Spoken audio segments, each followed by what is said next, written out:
Habari na karibu katika kitabu cha Ufunuo kinachofichua. Tunayo hadithi ya kufurahisha hapa leo ambayo watu wengi hawajaielewa, na hiyo ndiyo hadithi ya harusi mbili. Unaona, watu wengi linapokuja suala la unabii wa Biblia, wanajua kwamba kuna harusi ya mataifa kabla ya kabila, bibi harusi wa Kristo kabla ya kabila. Lakini wasichokijua ni kwamba kuna bibi harusi wa Kristo wa Kiyahudi wa baada ya kabila. Kuna mbili harusi katika siku za mwisho, harusi mbili za kinabii za siku za mwisho, na yote yako katika maandiko matakatifu, katika mafumbo.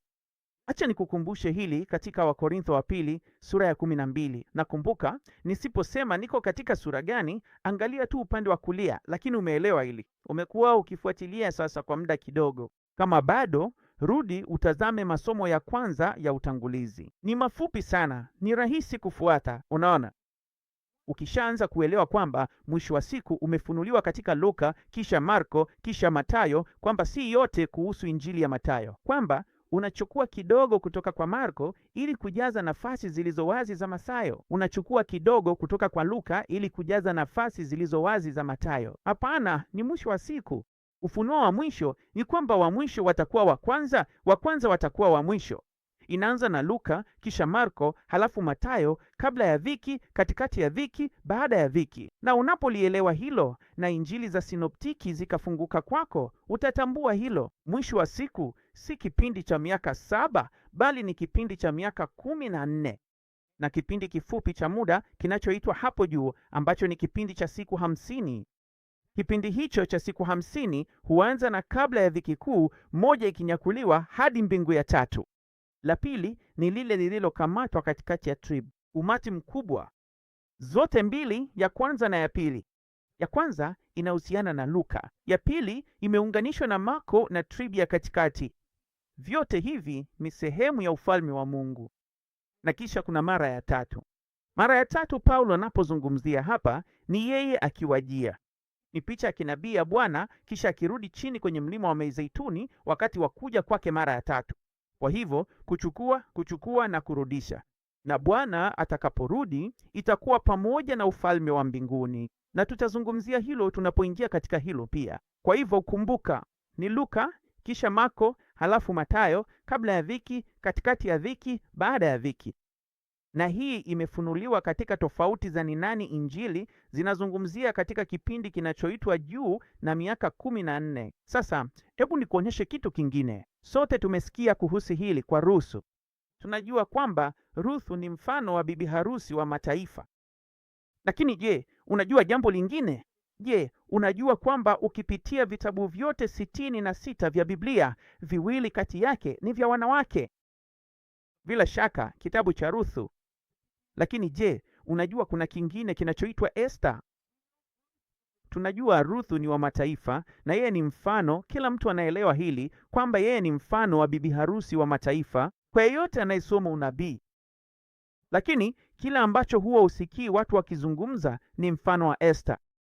Esta ni picha ya bibi harusi Mayahudi wa baada ya ukoo. Rudini kwa Baba, rudini kwa Bwana.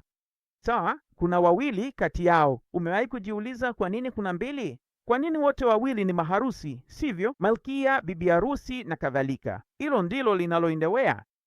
Naam, mara tu unapoanza kuelewa hili na kuchunguza tofauti zilizopo katika Injili, utaona kitu cha kushangaza sana. Je, unajua kwamba neno harusi, kwa hivyo hili ni blueletterbible.org, na niliandika neno harusi na nikatafuta ili kuona neno harusi liko wapi katika maandiko matakatifu. Katika kitabu cha Matayo kinapatikana katika sura 1. Sura ya 22 ilipata mara 5. Katika kitabu cha Luka, katika Injili ya Luka kinapatikana katika mistari 2 katika sura 2 tofauti. Zote hizi zinawakilisha mazungumzo yale yale ya muktadha wa kabla ya trib, na yote haya ni ya baada ya trib ya Wayahudi. La Luka ni la Ruthu. Kitabu cha Matayo ni cha aina ya Esta. Unaona, hakuna hata moja katika Injili ya Luka. Hiyo ni kwa sababu hakuna harusi ya katikati ya kabila. Tazama hili katika Luka sura ya 12, ndivyo ilivyo katika Luka sura ya 12 na sura ya 14. Katika Luka sura ya 12 ni mazungumzo tofauti sana na harusi tu, lakini unachogundua ni kwamba muktadha ni kwa ajili ya kundi hili, kwa ajili ya ufalme wa Mungu.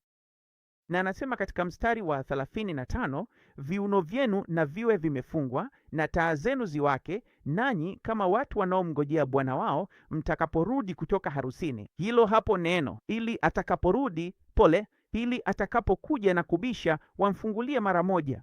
Heri wale watumishi ambao bwana wao atakapokuja atawakuta wakiangalia. Amin, nawaambia, atajifunga kiuno na kuwaketisha mezani ili wale, naye atakuja na kuwahudumia. Unaona, hapa hazungumzi kuhusu watu wanaokwenda harusini.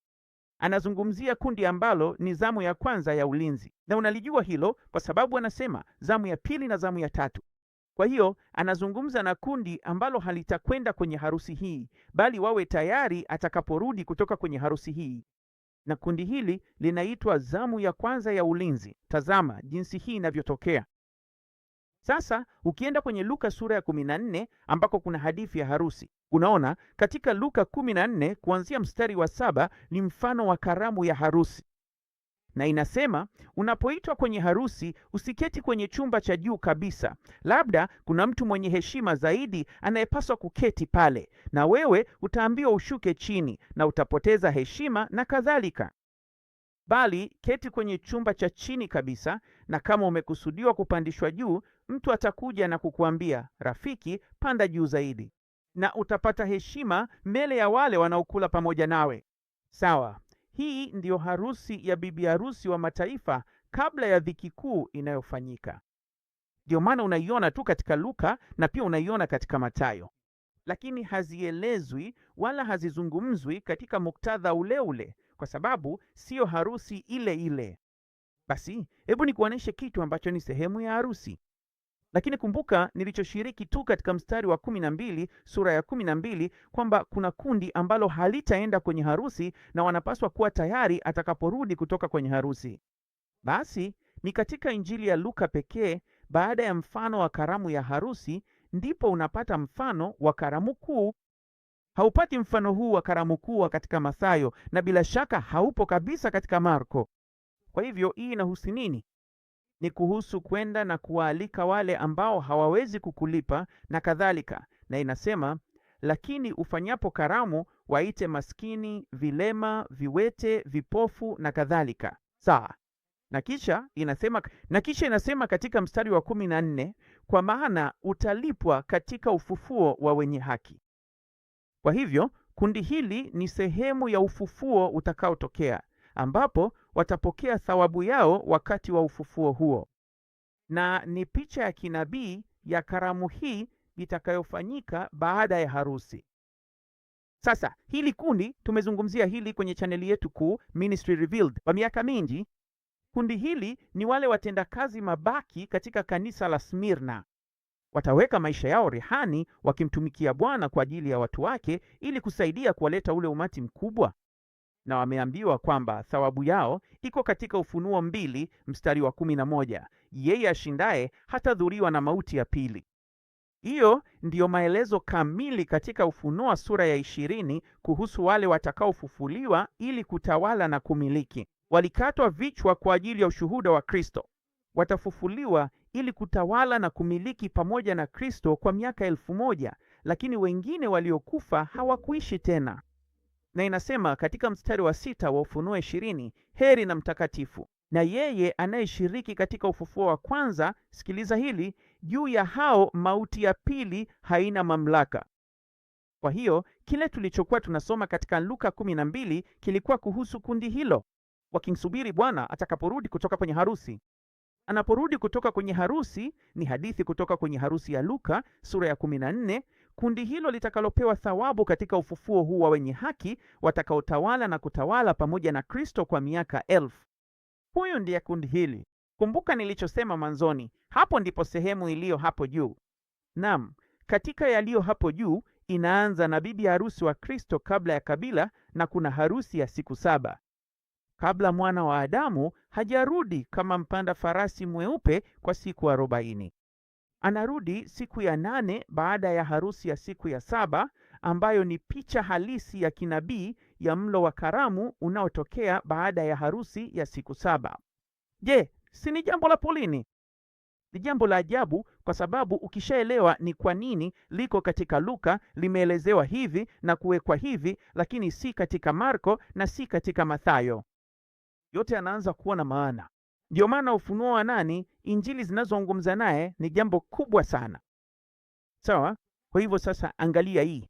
Sasa umeona hapa katika hadithi hii ya harusi inayopatikana katika Luka, mfano wa harusi katika Luka, huu ni unabii wa bibi harusi wa mataifa wa kabla ya ukabila unaouona ndani yake.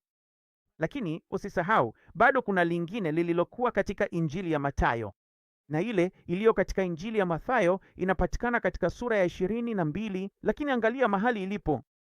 Inaitwa ufalme wa mbinguni. Unaona ufalme wa mbinguni? Kama hujawahi kugundua, hatutazungumzia hili leo, lakini nitakueleza jambo moja. Ufalme wa mbinguni unapatikana mara nyingi katika Agano Jipya, lakini kila mara unapatikana katika injili ya Mathayo pekee. Hicho ndicho nilichokuwa nikikuelezea mwanzoni. Unapofahamu tofauti hizi, inakuwa na nguvu kubwa sana. Sasa angalia hadithi hii katika Mathayo sura ya 22, ufalme wa mbinguni. Basi katika Mathayo 22, hii ni mfano wa karamu ya harusi. Sawa, ina kichwa sawa na ile ya Marko na Luka, lakini sio ile ile. Huu ni ufalme wa mbinguni, na inasema ni kama mfalme fulani aliyemfanyia mwanawe harusi. Sawa, akawatuma watumishi na walikuwa wanawaalika na kuwaita watu kwenye harusi, na baadhi yao wakasema, hapana, hawawezi kwenda na wako bizi sana na mambo mengine, sivyo? Hii ni hadithi tofauti kabisa. Kisha inasema, na alipokuja kuwaona wageni, akaona mtu mmoja ambaye hakuwa na vazi la harusi. Sawa, hii ni harusi ya Kiyahudi. Katika hizi harusi za zamani walitakiwa kufika wakiwa na vazi la harusi, na huyu jamaa anatupwa nje ya harusi ambako kuna kilio na kusaga meno. Sawa, sasa kwa nini hili ni muhimu? Tazama kinachotakia. Harusi hii ni lini? Sasa ukielewa jinsi harusi ya Kiyahudi ya zamani ilivyokuwa inaendeshwa, utaelewa vizuri sana ufunuo wa siku za mwisho. Kwa sababu katika Israeli ya zamani, wasichana mara nyingi walikuwa wanaposa au kuolewa wakiwa na umri wa miaka 12 au 13. Umri wa kawaida hasa katika unabii ni miaka 13. Kwa hiyo akiwa na miaka 13 anaolewa na mume wake ambaye ni mkubwa kidogo, na hii inaanza kipindi cha mwaka mmoja cha kutengana. Kwa hiyo wanaoana wakiwa na miaka 13. Kuna kipindi cha mwaka mmoja cha kutengana wakati yeye anaenda kuandaa mahali katika nyumba ya baba yake. Unaona jinsi hiyo inavyofanya kazi? Wanaoana katika kipindi cha uchumba wanaenda na yeye anaenda kuandaa mahali. Basi yeye bibi harusi anajiandaa katika mwaka huo wa mwisho. Na unajua nini kinatokea? Mara tu mahali inapokuwa tayari na mume anarudi, anakuja wakati ambao bibi harusi hamtarajii. Ni wakati gani huo? Ni takriban mwaka mmoja baadaye, katika siku na saa ambayo hakuna anayejua, katika mwaka 14. Unajua hiyo ni picha ya kinabii amini. Miaka 13 na mwaka wa mwisho wa 14 wa dhiki. Unajua katika Mathayo sura ya 24 unasoma kuhusu kuja kwa mwana wa Adamu anapokuja kama umeme kutoka upande mmoja hadi mwingine. Huu ni mwisho wa mwaka wa 13 wa dhiki. Ni picha ya ile harusi ya Kiyahudi, ile uchumba, harusi ambayo itafanyika rasmi mwishoni mwa miaka 13 ya dhiki. Na mwaka wa 13 unapomalizika, amewaangamiza maadui, amemfunga adui, na mwaka wa 13 unafikia mwisho. Unaenda kwenye sura ya 25 ya Mathayo, na hapo tena ufalme wa mbinguni na maelezo ya harusi yenye wanawali 5 werevu na 5 wapumbavu. Hii ni picha ya kinabii ya mwaka wa mwisho wa 14 ambapo Bwana ameangamiza maadui na sasa ameandaa dunia kumkaribisha tena bibi harusi wake, Myahudi wake, mikononi mwake kwa ajili ya yubilei ya mwisho na utawala wa miaka 1000. Na angalia kinachotokea milango inapofungwa. Ni hadithi ya ufalme wa mbinguni. Kulikuwa pia na watumishi wapumbavu. Na inasema nini kuhusu huyo mtumishi mpumbavu? Inasema mtumishi asiye na faida atatupwa nje pamoja na kilio na kusaga meno, ambapo ndipo mataifa yanapohukumiwa kondoo na mbuzi. Unaona, kuna bibi harusi wa Kristo kabla ya dhiki na baada ya dhiki. Mmoja ni Ruth ambaye ni mataifa, mmoja ni wa baada ya dhiki, mfano wa Esta. Kwa sasa, kwa heri.